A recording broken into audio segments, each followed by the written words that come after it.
Well, I'd like to welcome everyone to this talk, which is going to be uh, probing the question of what is a good person. And the talk is based on an email that I received from Anam Thupten Rinpoche. And I have belonged to a meditation group that started about 15 years ago that he started, and maybe 20 years ago. And I've gotten to know him and another Tibetan Lama very well. And there really is a different way of being that some of the Tibetan Lamas have. They're just full of joy. And they're smiling all the time. It's hard to take a picture where they're not smiling. There's a sense of well-being and happiness. And with the Tibetan teachers that I've seen, that you immediately feel loved by, you immediately feel a connection. They started studying when they're very young. It really is a part of their being. And I think this particular email that I received, the discussion he had, really gets at what differentiates them from the average person. And I consider myself one of the average people because the issues that he brings up are my issues. But he raises the question of what does it mean to be a good person? And what he is doing in the talk and what I will do, this is based on his talk. Probably 80% of it is almost lifted directly from the talk, but I've added some more on. But he asks us to look deeply at what it really means to be a good person.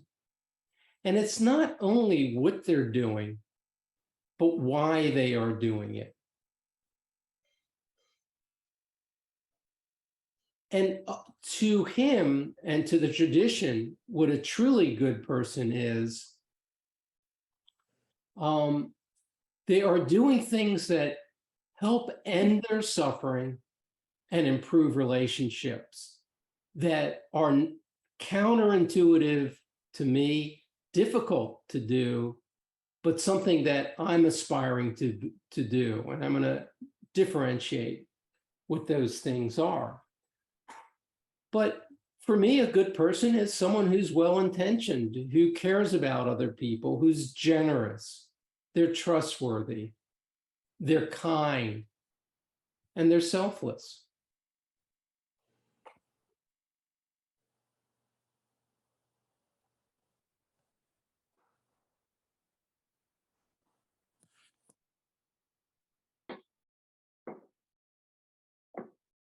But what can differentiate those that differentiate some people is what underlies the motivation for them being a good person. And one way people do it is because some people are doing it because they would like to be praised. They want to be special. They want to be respected. They want others to reciprocate. You're taught this as a little child, and this is what you're told is good, and you try and behave that way. But it is possible, if you look closely, a lot of this is driven by your ego. I want to be a good person. I know sometimes people give a lot of money and they want to have the stadium named after them so that everybody knows that they're the ones that gave the money. And there's a difference in motivation when it's driven by ego. It's a big difference when it is not, when it really is something different.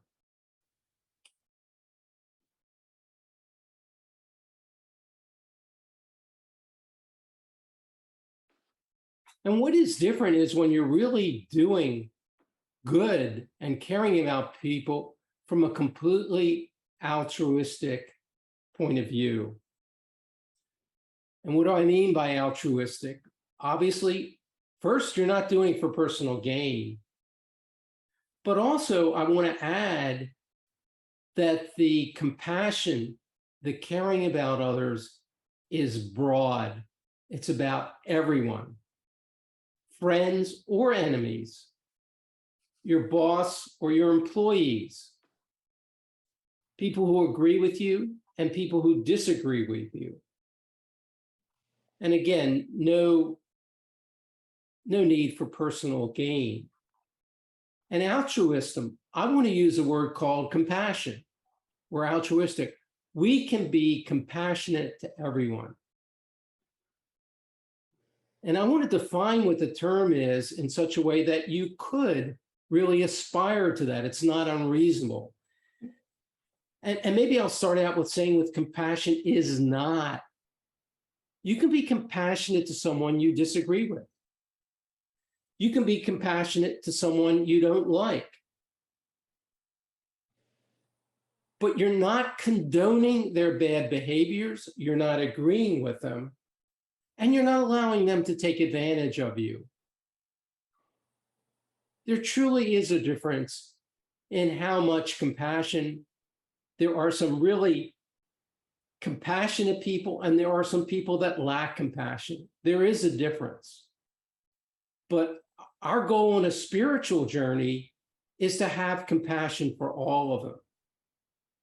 And then I just said what compassion is not. What it is just wishing that other people do not suffer.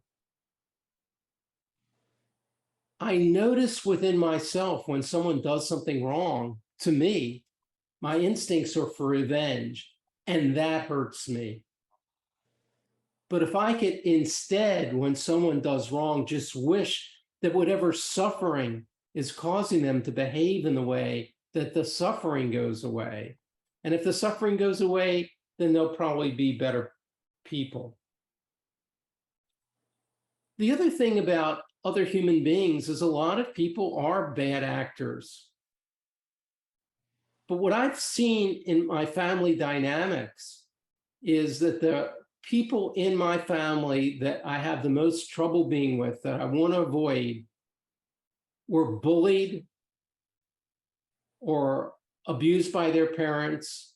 There's anger in them that was caused by family of origin issues, and they wind up projecting it out on people they meet, and they're making themselves miserable.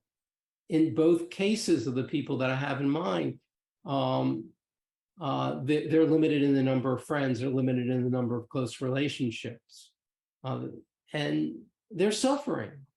And they're suffering because they were treated poorly early on. And compassion, when you see a starving child, you don't have to take a course in compassion. You want to give them compassion. But the difficult actors in the world, to whatever extent we can build up the capability for difficult actors, I'll take the example of, probably in this time, I don't want to be political. Hopefully everyone in this room will agree, but maybe Putin might be considered by everybody here a bad actor. If someone doesn't think so, okay. But to have compassion for him instead of hatred and anger, and the way of being, no matter who it is, we can cultivate having compassion. Our lives will benefit by that.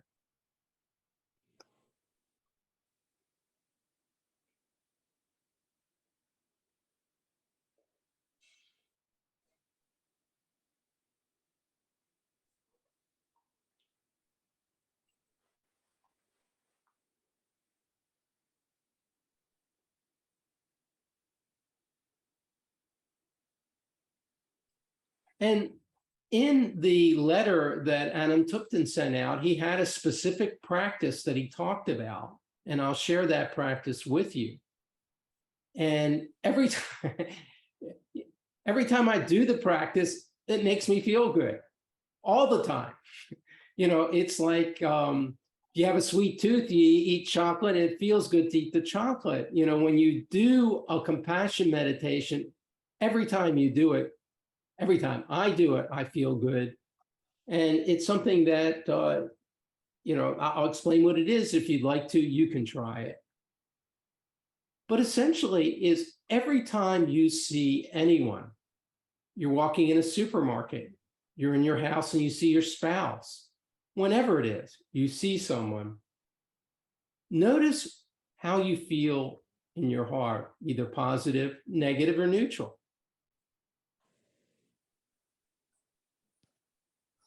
And work to increase the positivity you feel. Work to decrease the negativity, but also just wish them well. And if it really is negativity, whatever pain that they're suffering, hope that that suffering goes away. One of the experiences I had in this particular group, the West U group that we've been meeting with for a long time, is one day, a very long time ago, it's 10, 15 years ago, someone was leaving the group. They were forced out because of they were no longer could take care of themselves. They have to move out of town, leave their friends, and go somewhere else. And we went around the room and asked everybody, what do you do when you suffer? What's caused you a lot of pain, and how have you dealt with it?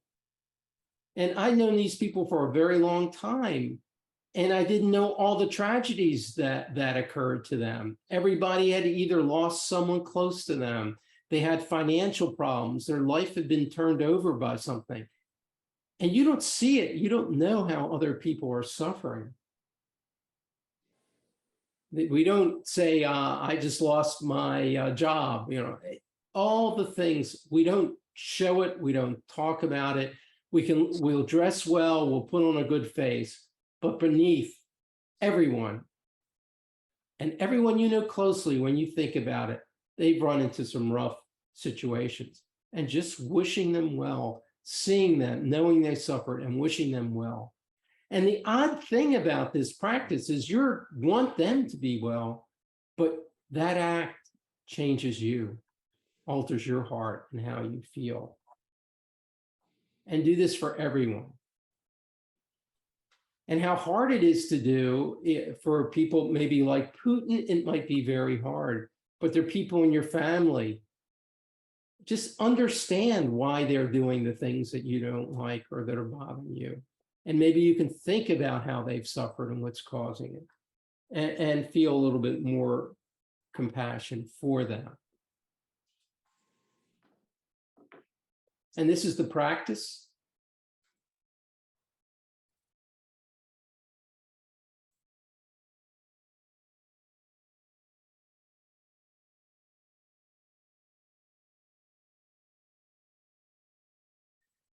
And why it's important is the first thing,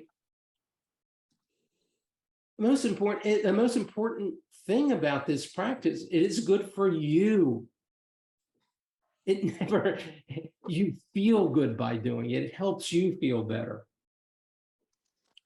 Unfortunately, hatred and anger are poisons that hurt you. And this can liberate you from hatred and anger to try and have compassion for others. For me, I find it difficult, but what I see happening is at least I try, and if trying to give compassion doesn't do it, at least I stop thinking about that person. But if I can, and I do wish them well. And actually, people I know on a daily basis, not Hitler, not Putin, you know, when I really think about it, they're just behaving out of their fears. They're desperate. I once took training as a lifeguard, and they gave me this advice, and that when someone is drowning, be really, really careful when you swim up to them, because they are desperate. They're grasping for life, they're grasping for air, If you get close enough to them, they'll grab onto you and pull you both down and kill you both. So you have to go behind and grab them. And the point of this story for me is when people are desperate, they do things that don't serve them well, don't serve the community well. And a lot of the people that I've seen that I have trouble with, I know all the things that they're doing are being done because of their own suffering.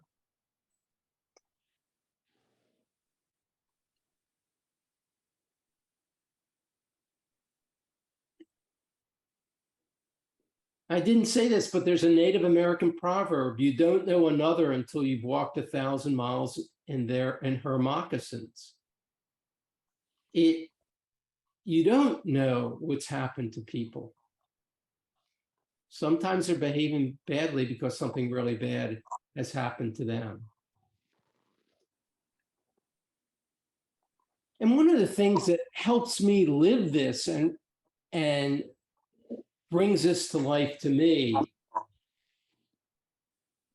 I went to a Jungian symposium, and there was someone there who was a marriage counselor. And he described the situation that happens in marriages. And it happens in marriages, it happens in work relationships, it happens with all relationships. There's a triangle that's called the victim, rescuer, perpetrator. Invariably, there are truly victims in the world.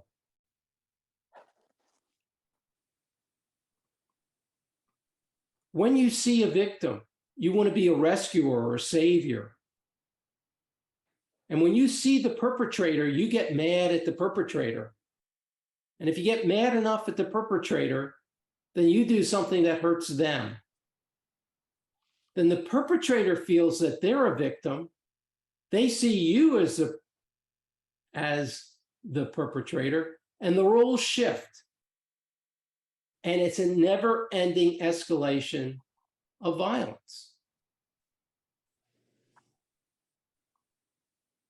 And if we cannot just not respond to something that we don't have to respond to, we can stop that cycle of violence.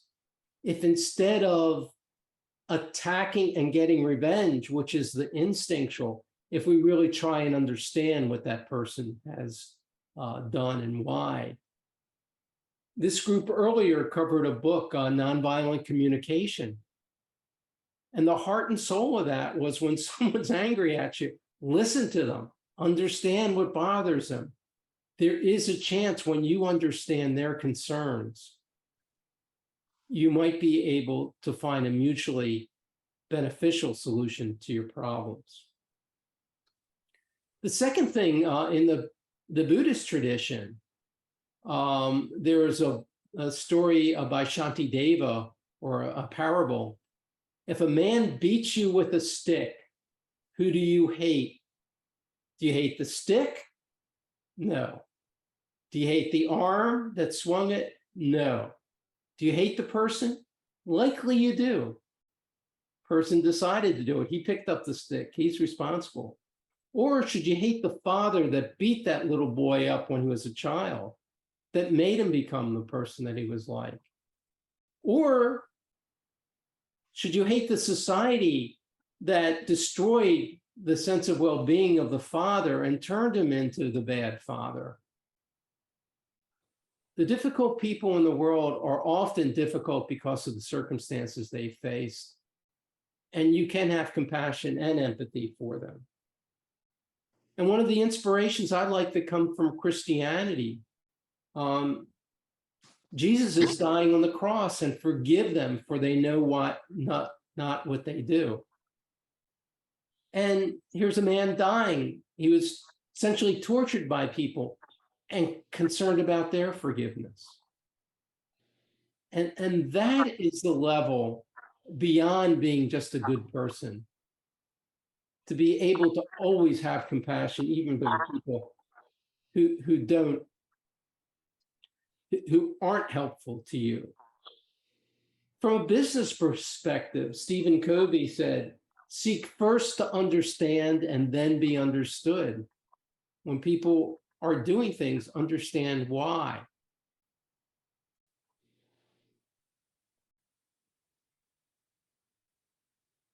And in Satipatthana Sutta that we're studying, no matter what goes on, the challenge that Buddha is telling us about is to always have skillful and compassionate response to those situations.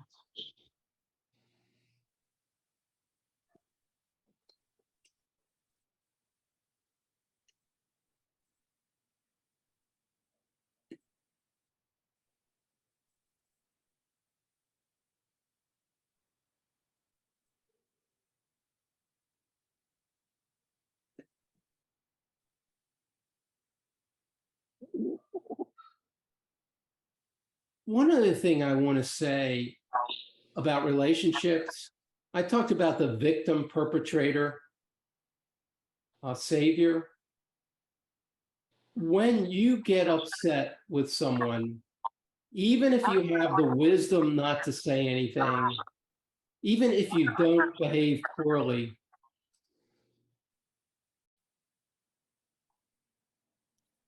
if you just feel ill will towards them, then it will show in your body posture, it'll show in the tone of your voice. Nonverbal communication is a large percent. Someone said 80, 90% of the communication goes on non-verbally. You just say, I love you, if your facial expression doesn't match that, people know it's just words. On the positive side of it, if you cultivate compassion when you see someone, wish them well, when you've thought about them the previous day and they walk in the room and you've spent 5 minutes wishing them well, they come in, you'll have a different kind of smile on your face. You really will connect with them. And that's why the practice that we were talking about every time you see someone, have compassion for them. Also, when you're meditating, you can go through a list of people that are close to you, neutral people, or the difficult people, so that when you see them, you'll have this sense of well-being. It'll show up in the way you talk, your tone of your voice, the words you use. And we live in a society where we're dependent upon everybody interbeing. And the more we care about everybody around us, the more they'll care for us, and the happier we will be.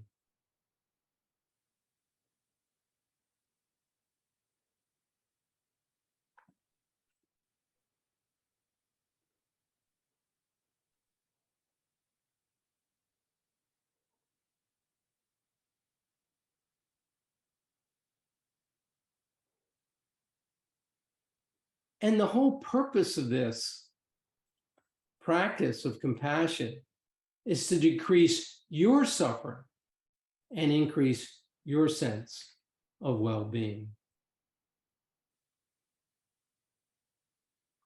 And what I'd like to do next is take you through a guided meditation. I want to say something about it before I do take you through. One of the discoveries I've had when I do a regular meditation practice is there's reality is constantly changing. There's good, there's bad, there's whatever going on. It is possible to walk away from difficult experiences, get embodied by meditation, get inside present moment experience, and have a sense of well-being. And the more we walk around with a sense of well-being, the better our relationships will be and the happier we will be. So what I'd like you to do next is find a comfortable position.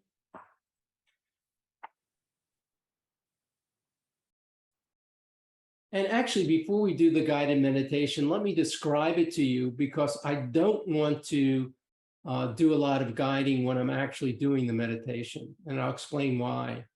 I'm going to be doing a body scan, asking you to do a body scan. And I want you to spend 1 or 2 or 3 breaths on each part of the body.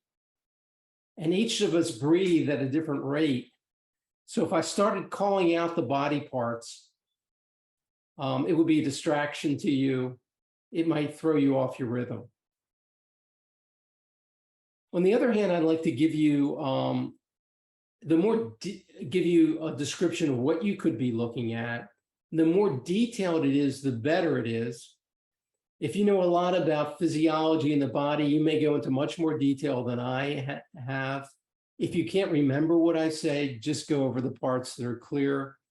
But what I'm able to go through, and I'll just go through quickly, is I go through the top of my head, forehead, eyebrows, eyelids, nostril, nose, lips, gums, teeth, tongue, cheeks, ears,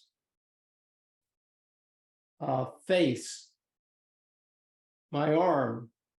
I do one arm at a time and then both arms, shoulder, biceps, elbow, forearm, wrist, palm, back of the hand, thumb, index finger, middle finger, ring finger, pinky. Do that for the other side, then do both. And for the leg, I do the hip on each leg, hip, thigh, knee, calf, ankle, bottom of the foot, top of the foot, all 5 toes. Also, I go through the chakras of going from the spine, the base of the spine, the sacred place, to the navel, to the solar plexus, to the heart, to the throat, to the forehead, to the top of the head. And if you can't remember these, and we're going to go long enough where you're not going to have time to do them all, but that's what I'd like you to do. So go ahead and find that comfortable position. And if you like to and feel comfortable, gently close your eyes.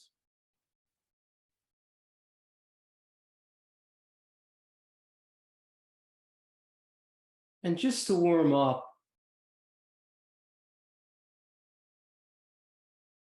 breathe into the count of 3. Breathe out to the count of 3. And then over time, slowly increase the count so you're breathing longer, slower, and deeper.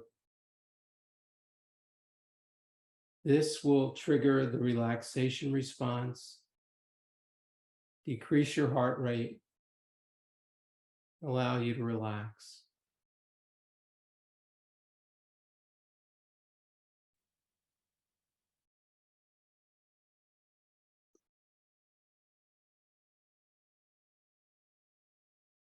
Slowly increase your count. Don't go beyond 10. And don't get to the point where you feel stressed by the breath. You feel uncomfortable.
And now begin the body scan.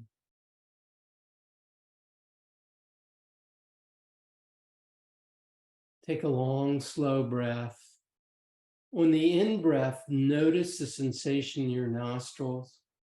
On the out-breath, focus on the part of the body. I start out at the top of the head.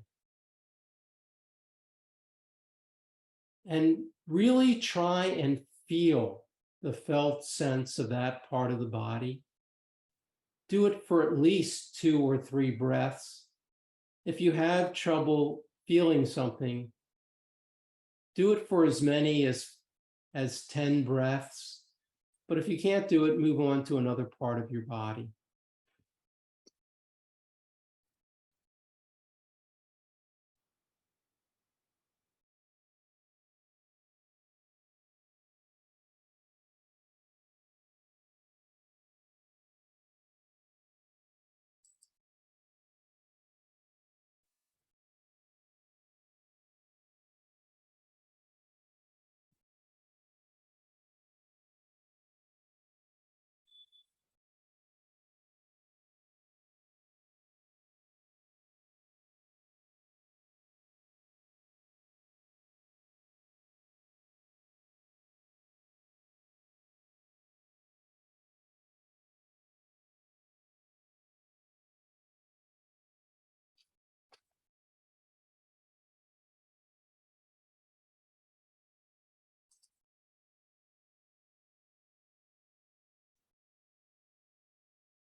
Pause between the in-breath and the out-breath.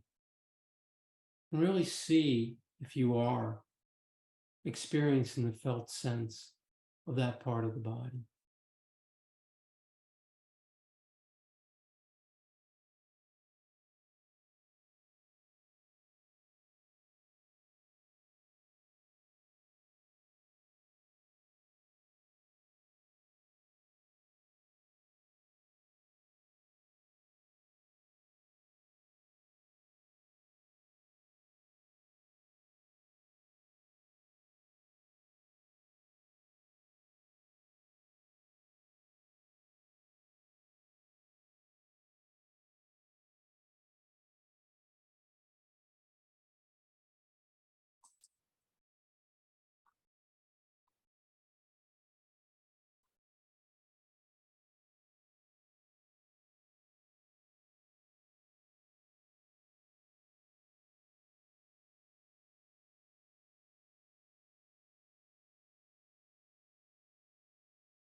Eventually, there will be a wave of experience, a thought, or emotion. Just go back and refocus on the part of the body. When this happens, accept the fact that your mind has wandered. Feet walk, minds wander. It's okay. Just get back on track and focus on your body again.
Now smile. Say to yourself, thank you, thank you, thank you. And think about all the things that you're grateful for and the people that you're grateful to.